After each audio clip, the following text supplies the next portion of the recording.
আজ বানাবো সিঙ্গারা। তার জন্য কড়াইতে 1 চামচ জিরে, 1 চামচ ধনে, 2টো তেজপাতা ভালো করে লাল লাল করে ভেজে নিয়ে একটা গুঁড়ো করে রেখে দিতে হবে। তারপরে ওই কড়াইয়ের মধ্যে তেল গরম করে বাদামগুলোকে লাল লাল করে ভেজে নিয়ে তুলে রেখে দিলাম।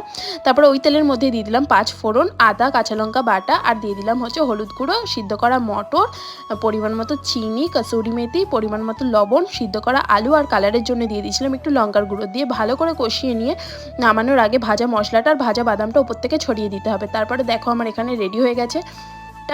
পুরটা রেডি করার পর আমি এখানে লেচি করে নেওয়ার জন্য ময়দাটাকে ভালো করে মেখে নেব। একটুখানি নোনতা ভাপের জন্য দিয়ে দিয়েছিলাম পরিমাণ মতো লবণ, তেল আর ময়দাটাকে ভালো করে মেখে নিয়ে একটা লেচি করে নিয়েছি। লেচিটাকে করে নেওয়ার পর লম্বা করে বেলে মাঝখান থেকে কেটে একটা শঙ্খ আকৃতির মতো করে নিয়েছি। তার ভেতরে পুর দিয়ে সিঙ্গারার মতো সেভ করে নেব। তারপর কড়াইতে তেল গরম হয়ে গেলে সিঙ্গারাগুলোকে দিয়ে দিলাম এক এক করে। দিয়ে দেওয়ার পর যখন কালার চলে আসবে ভালো করে ভেজে নিয়ে তুলে নিতে হবে। তো আমার রেডি হয়ে গেছে 5 টাকা দামের সিঙ্গারা। খেতে কিন্তু দারুণ হয়েছিল, একবার খেয়ে